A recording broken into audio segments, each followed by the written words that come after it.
Hi, my name is JJ Asghar, and I'm a developer advocate for the IBM Cloud.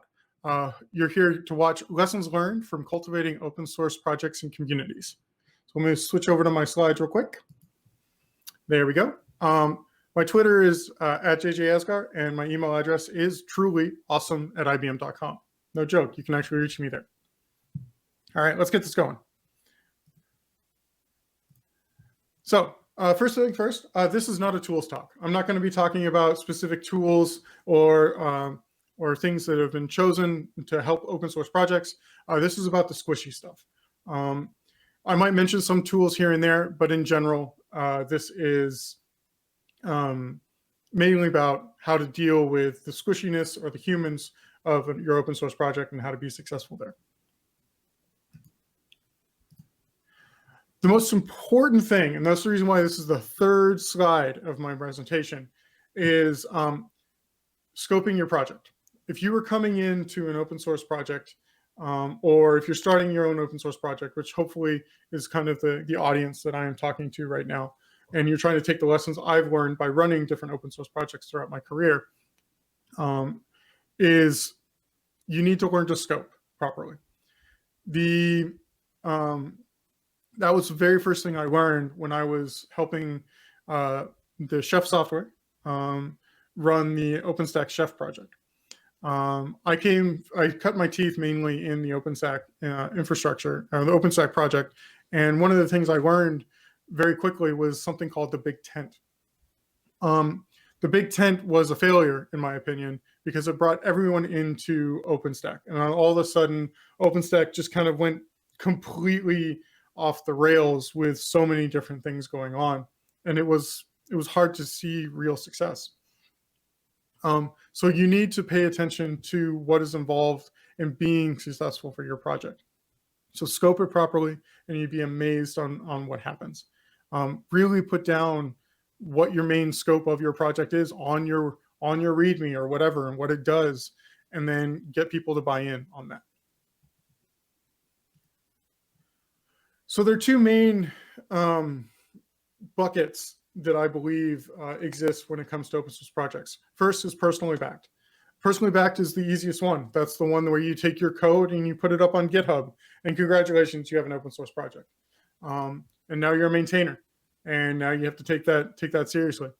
You'll be amazed on who comes around and uses it and be successful. But at the same time, being a personally backed project, you need to realize that you are the end-all be-all. You are the leader of that project.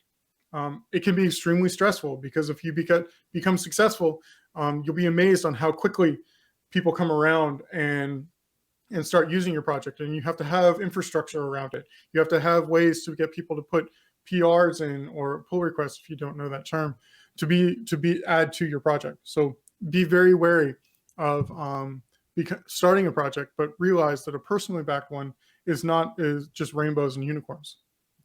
Because there's the other side of the fact where you have the privilege of, like myself, where you get a corporate backed project, where I represent IBM in a lot of places inside the open source communities that I'm involved in.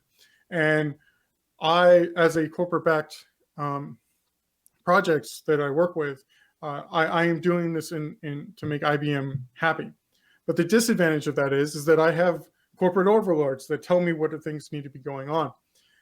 The challenge comes when your corporation backs your project, they ultimately make the decisions happen, which can sometimes be conflicting with what you've decided, and it's something well worth knowing about.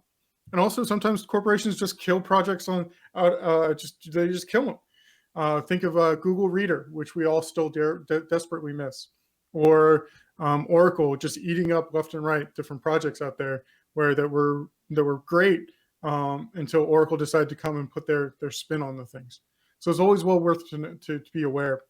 Corporate backed projects also are a double-edged sword. So the most important part of when you start your project and getting it off the ground is you need to have empathy for your audience. You need to put yourself in the shoes of the people who are going to be using it. Growing an open source project is hard. I'm not going to lie. It's very, very hard and takes some time. It can be very unforgiving, and you need to be willing to work with your community as big or as small as it is. And you need to be positive and inclusive as much as to be successful. It's just like starting a meetup. And if you've ever started a meetup before, when we were allowed to go to like have meetups at coffee shops and things like that, you might have a meetup where you and only your friend shows up, or you might have a week later where 100 people show up. You never really know, and it comes in ebbs and flows. And there's also a possibility that you might have a meetup where you're only there by yourself. Believe it or not, as the leader and maintainer of your open source project, you are a performer and seller. You need to sell your audience to use this. So it's well worth to know that you need to be empathetic to your audience, but at the same time, you need to be on brand, trying to recruit people to help you with this project. And it doesn't happen overnight, and it's well worth to keep that in mind.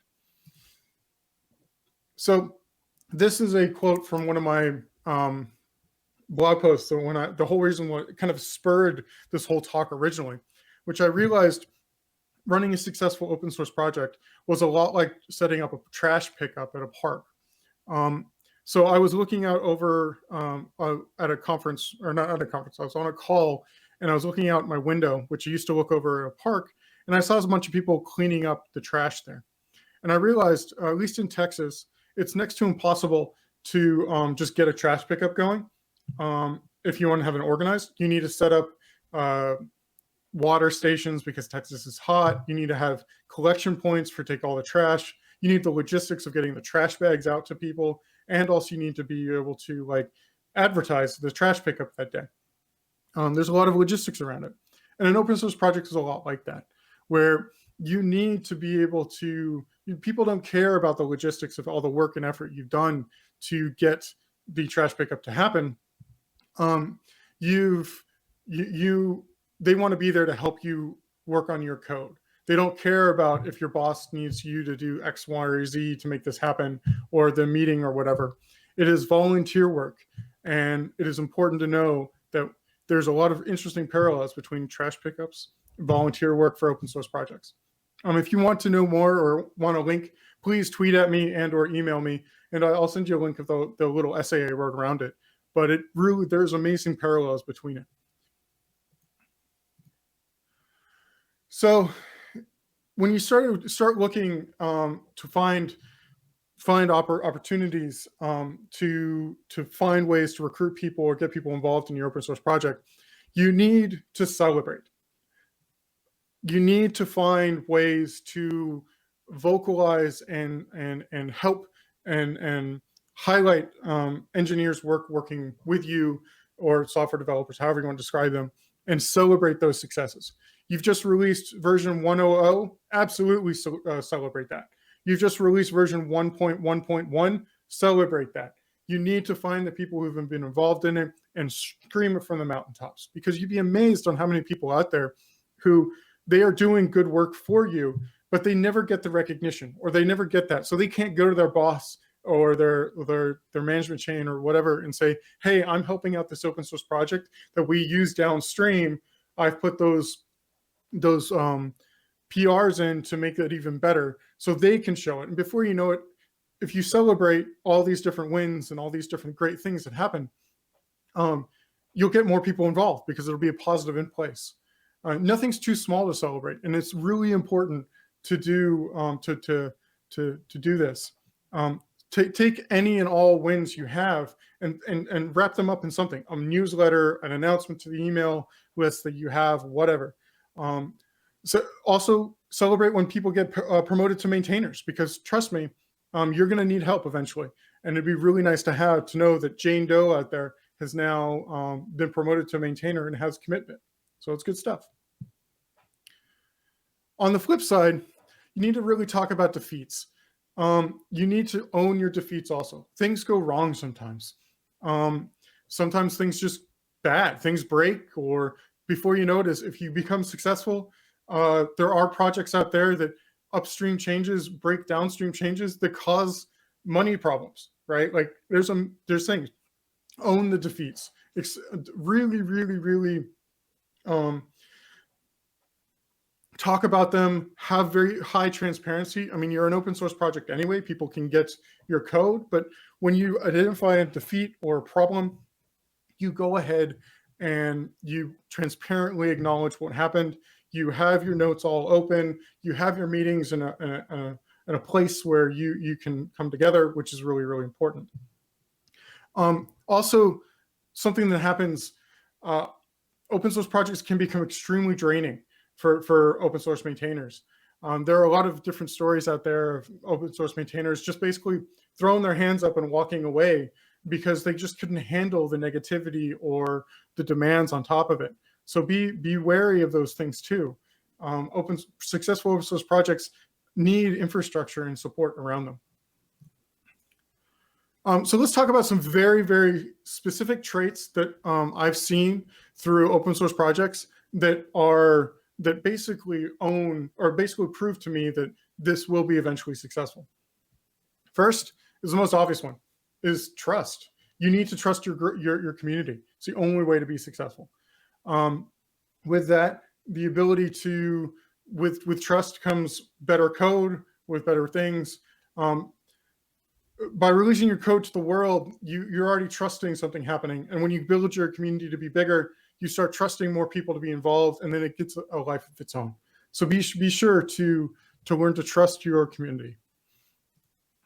Accessibility is the next one. The accessibility is challenging it is an amazingly challenging problem, especially as someone in the Western Hemisphere. As I'm speaking out to the rest of the world here, there's a whole hemisphere of this world that is on a completely different time zone than I am. So I don't have the opportunity to always speak and have that opportunity to speak with them. Where I know for a fact that there are people on that side that if I had a moment to collaborate them, things would be great. But accessibility is challenging. Asynchronous communication is very, very valuable. Mailing lists, the ability to write things out, because not everyone speaks English, right? Like, I mean, as obvious as that sounds, but you got to think about it. There are engineers from all over the world that want to be part of these things, and you really need to think about it that way. Also, meetings are important, believe it or not. So have consistent meeting times. As soon as you get this meeting decided, you sit down, you always make sure that it is the exact same time and the exact same place online so people can join. Believe it or not, that one simple little step right there starts getting consistency, and it gets on people's calendars. They expect to work on it at that time. Clear vision is the next very important successful trait that I want to talk about, which is the ability back to scoping, where you've scoped your project to do X, Y, and Z. Clear vision is that you're doing X, Y, and Z. You're not going to bring in some other random thing. Also, with clear vision, you need to have a plan to move forward. So as soon as you start an open source project, you will get tired of it. It's just that simple. No one stays with one project forever. So you need to have a way to hand that project off to someone else that you can work with. And if you have clear vision and proper scoping, that project can still live within the scope of what it's desired to be. But then with that, with clear vision, you'll be able to continue the project moving forward, which is really, really important. So I'm coming up on time here, so I'm gonna skip to the last slide here, which is honestly, is all this hassle really worth it to run an open source project? It depends. Like that's what it boils down to. There are some major pluses and minuses on both sides, and for me, it's worth it because I'm a community builder. I like bringing people together to be successful. But at the same time, if you're not going to put the legwork in, you're not going to find success there. So really, really take stock of what you believe in. So normally this talk is significantly longer and I go into more details and a little bit more storytelling, but I do want to say thank you for taking the moments to watch this. And please scan that QR code that sends you to a Google form of my presentation style. And it's just for me. It's not on IBM or anything like that. It only goes directly to me. I would love for some feedback, or if I can ever help you, please never hesitate to reach out at Asghar or awesome@ibm.com. And thank you so much for having me. Oh, one more time.